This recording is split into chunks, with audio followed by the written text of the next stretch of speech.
Hi everyone, I wanted to take this opportunity to introduce you to a new friend of mine. Her name is Kathy Bell, and she is the founder of Team Lizzie Bell. And I just learned a lot about this organization, and I'm excited to have Kathy tell her story and talk to you a little bit about what the organization does, who it helps, and how you can help as well.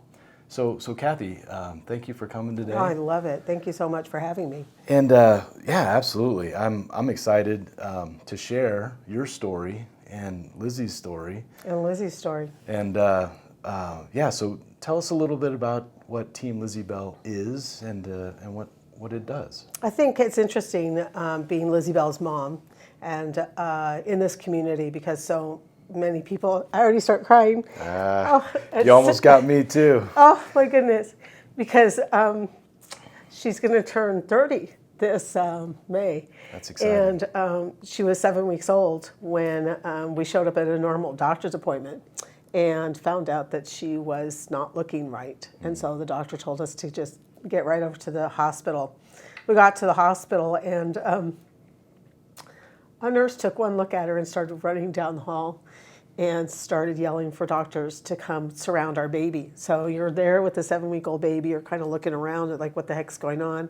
Mike and I already had 2 kids. So John was, I think, 14 and Amy, he was in 7th grade and Amy was in 5th grade. And so we've had kids. You know, Sure. We had a 10-year gap there. I wanted more kids, like who's coming home for Thanksgiving, you know?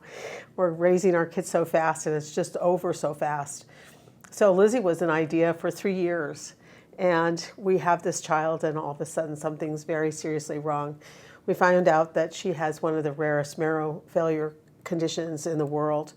And back in those days, I think there was only 450 cases identified in the United States, Canada. And we're guessing that if they were in another country, these children don't make their own red blood cells, so they just die. Nobody realizes as infants that they're not making their own blood. So the marrow is what's creating the blood. And Yes. she's not making any. And she's not making any. Yeah, so the condition, you know, they can make red blood cells, but then they just die. They never get into the bloodstream, or they go into the marrow, they go into the bloodstream, or they die. So it's kind of an interesting inherited marrow failure condition.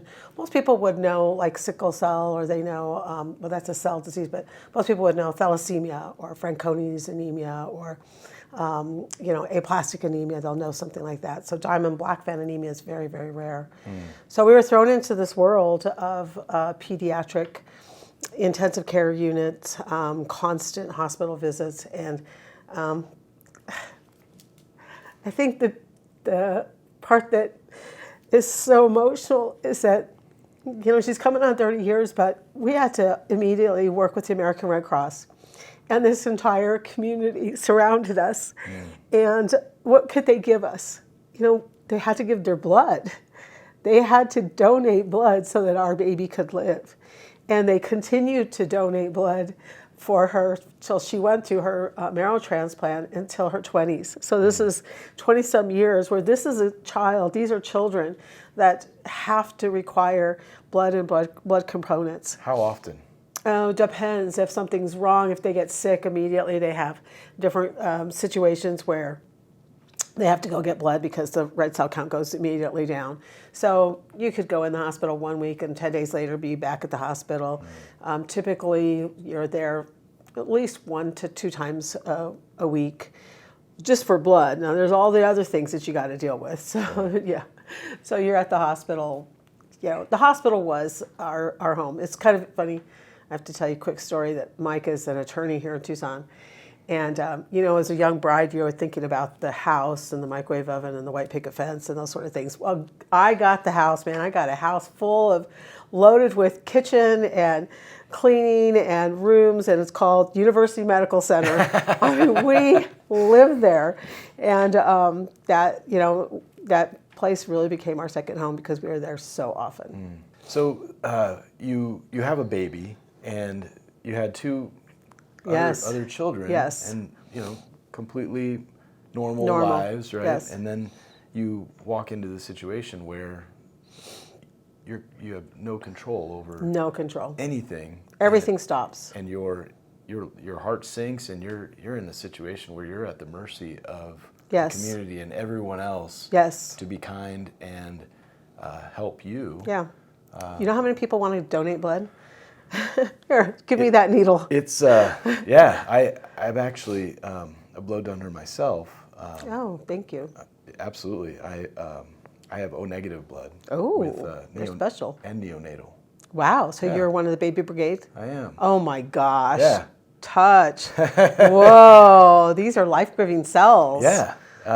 But I say that because I don't like needles at all.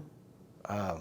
It's scary to She give. lived on baby brigade blood. And you know, I want to talk a little bit about the fear of needles and what Lizzie created at the hospital. Oh, yeah. Right? Oh, that's interesting. Why don't you talk about that? Well, it's kind of interesting because Lizzie would tell people, you know, can you take a pinch for a kid like me? Because she taught young phlebotomists how to draw blood from a pediatric trial. So we have a picture of her. And you can see her sitting in the chair, and there's a guy, and she's teaching him how to do the needle and everything to get into the little child's vein. Interesting. But so the part of what we started were our blood drives, where we feature the 7 kinds of kids or the 7 pediatric populations that constantly need blood or blood products. So nobody would think that a burn child is one of those pediatric children, those types of kids that need blood, but they need plasma and they need platelets, lots of platelets. So most people know cancer children. So we call awareness to all these different types of children.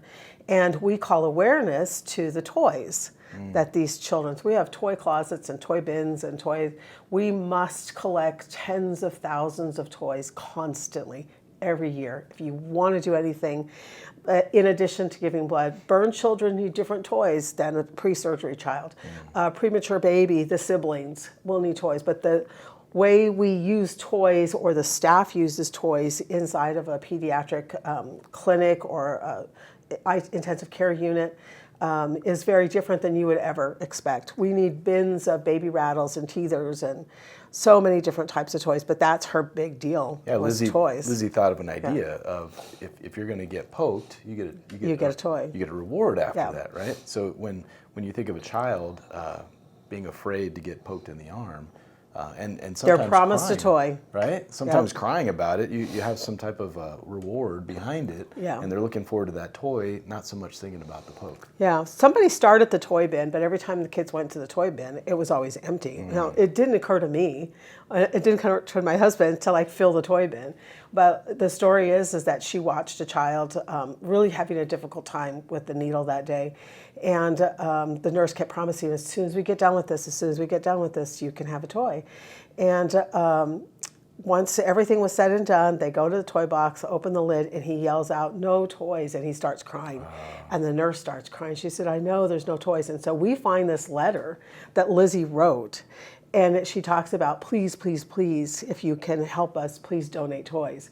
And that's when the light bulb goes off on these simple moments. I can't change that we're on this journey. I can't change that, what she needs is going to take a needle.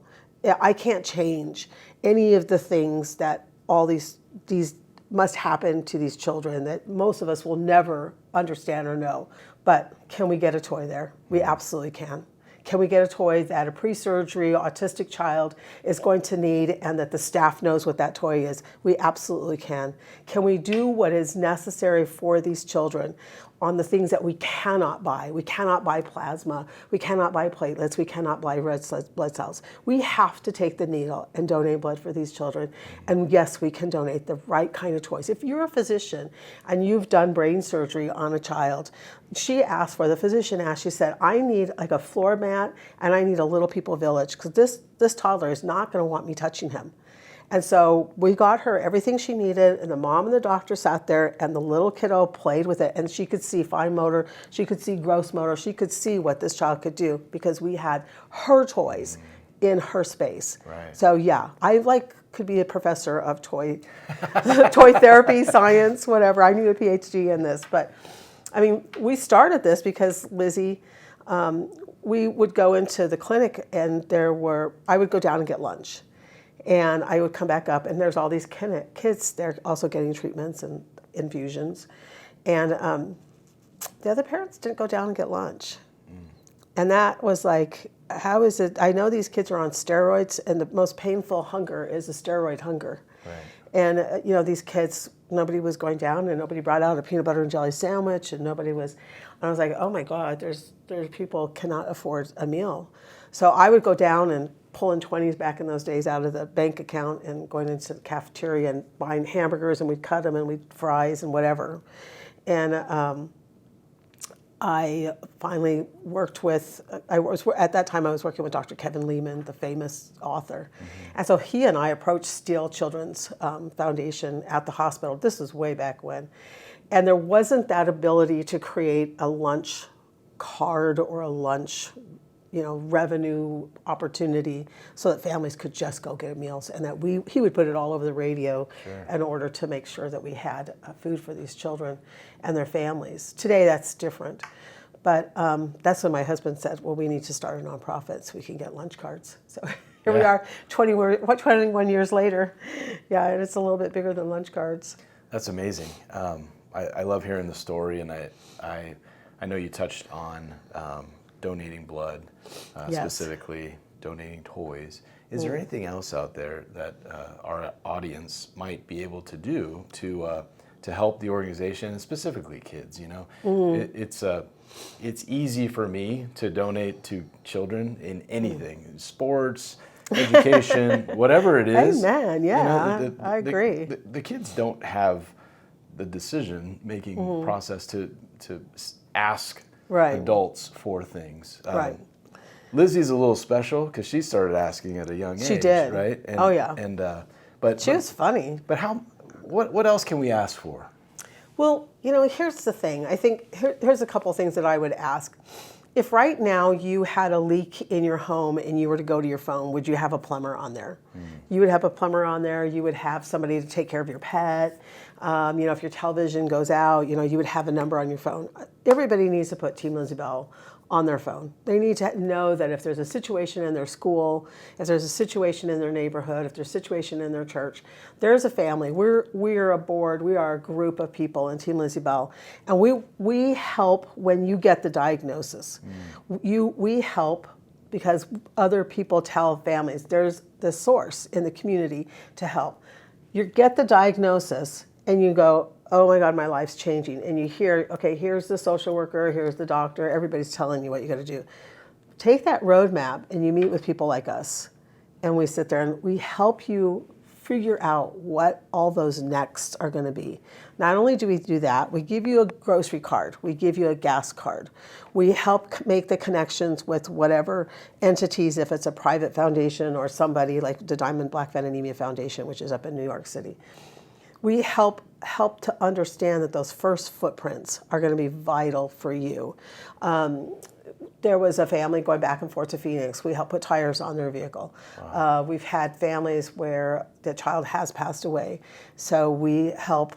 We help divvy up how the money's going to be spent in order to pay for a casket or pay for the clothes that the family will wear because they're just flat out broke. If there's been a disease process, every resource is taken. So we're on the other side of this, so we can talk about it. We can tell and ask for that kind of help. Right now I have some shoppers. We have premature babies that go in from transition. They're in the hospital or they're babies, and they're not going to survive. They're going into hospice. So I need some very specific clothes for those infants. And there's lots of reasons why. But this is the way people help us. We do have fundraisers. We have the Pickleball fundraiser right now that if you love playing pickleball, and this is something you can do with us on April 13th. This is a great way to help us in collecting toys, especially infant toys. Nobody thinks about babies in the hospitals. These babies, they survive. Not all of them, but they do survive, and we've got teethers, and we need rattles, and we need all kinds of things. And sometimes there's just those unique opportunities where somebody says, I don't want to know too much anymore. I know we have this campaign, it's called 94 and More. And those families, those individuals will give us $1,000 a year. And the minute we get a phone call, we move into action. Most often, we're not thinking about what it's going to cost us if we need to go buy something. There was a child that was very ill, and they needed to create Christmas in a hospital room, and I don't remember what month it was. I drove this city buying what I could get for Christmas, what I had in my house. Everybody went around so that this kiddo could understand it's Christmas, and he was able to pass. Recently, in the streets of Tucson, and I know this happens in a lot of other communities, you'll see the sign that says, little child needs a marrow transplant, and they walk around with the cup. Right. I will tell you right now that the one thing you can do is support Make-A-Wish, support Team Lizzie Bell, support Bees of Courage, support Dino, support any of these organizations that take care of these fragile kids. And let these people in the street know that Tucson loves its children. Tucson works hard for its fragile children, these children with life-threatening illnesses, and refer these families on the street to our local organizations and not donate the funds into these cups. Because I will call the hospitals and I will text the resources to make sure that that is indeed one of our own kiddos. And that way your dollars are going to this individual, this family, and it's very specific. And if anyone knows where the resources are at, it's going to be you, right? So I'm good at it, and there's some that are better, but yes, there's chances are I'll know. So you might be helping that parent asking for donations just by referring them over to you, because they may be enlightened, they may be shown some resources that they didn't know were available before.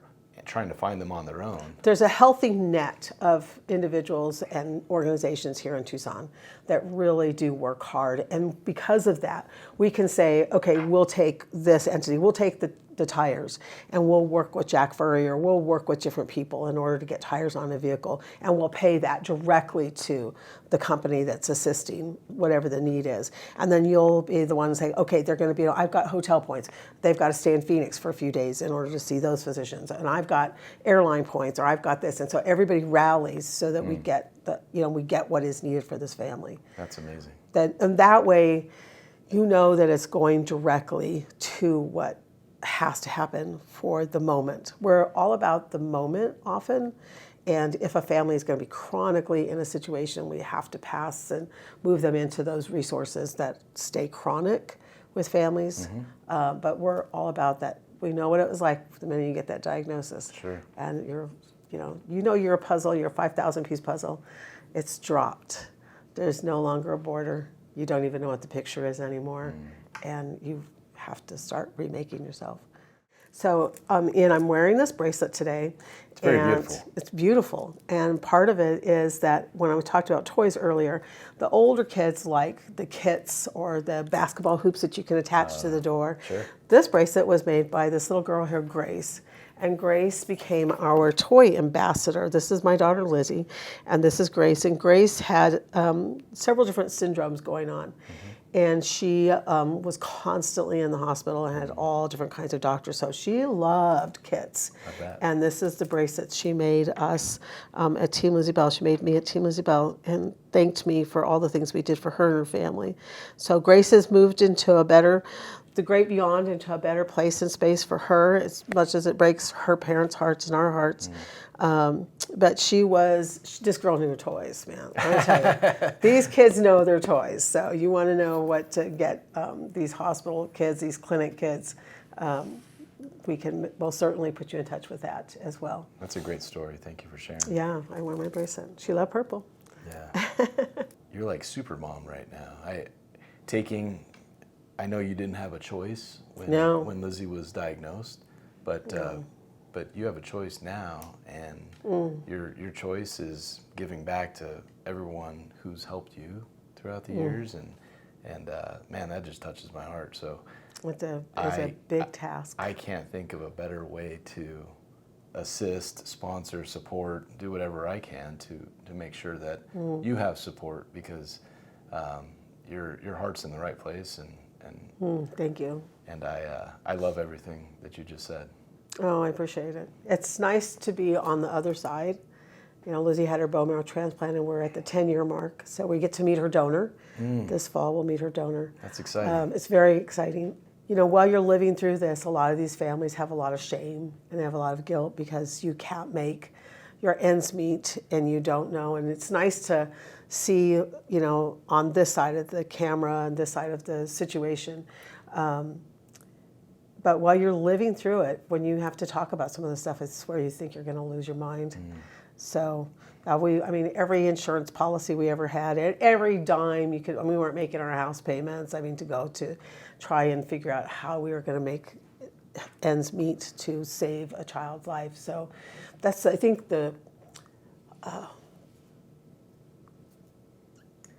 to look at these families if you have a family in your neighborhood or in your school, and just do what you can.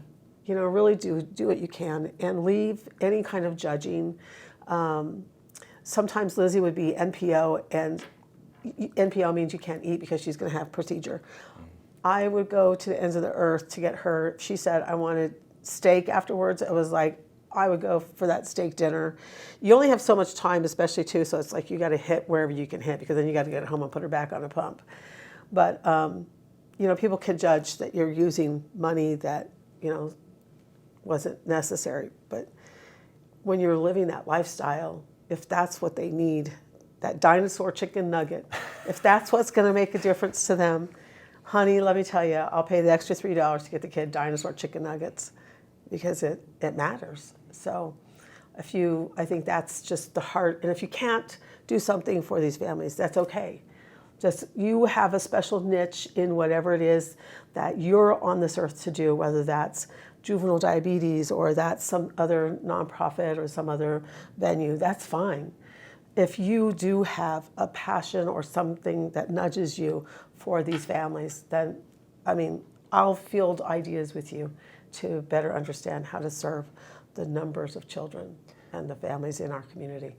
And I think you summed it up when you said, if the kid wants Dino Nuggies. Is that what they're called? That's what they're called. Okay. Yeah. Nothing else matters. No, nothing else matters. And I don't even know if I'm going to have tomorrow with this child. That's exactly right. And these are sick, fragile children. And until you're in that situation where your child is in danger, your child is fragile. Thinking about my kids right now, if they're in any type of danger, nothing else matters than their safety, right? Right. Or their comfort, or their needs. So, I'm going to walk away thinking about that, what you just said, because when it comes to our kids, nothing else matters. I want to make sure you guys think about that too, and do whatever you can to help us out and make sure that the word spread. If you play pickleball, pickleball. Hopefully we can see you at the tournament. That would be fun. Introduce yourselves. That's always fun. Yeah. Let us know that you heard us and saw us. That's right. On this program. Well, thank you again for coming in today, Kathy, and sharing your story. Thank you so much for having me. My pleasure. It's important. Thank you.